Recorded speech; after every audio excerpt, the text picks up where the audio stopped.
but he controls how much he delivers. It's not long before his prey succumbs to the potent, fast-acting venom. It starts to digest the meal, even before the snake has swallowed it. But he won't bite off more than he can chew.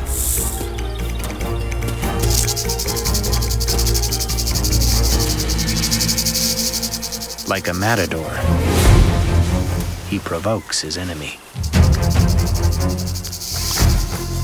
goading it to attack his wing feathers, where it can do no harm.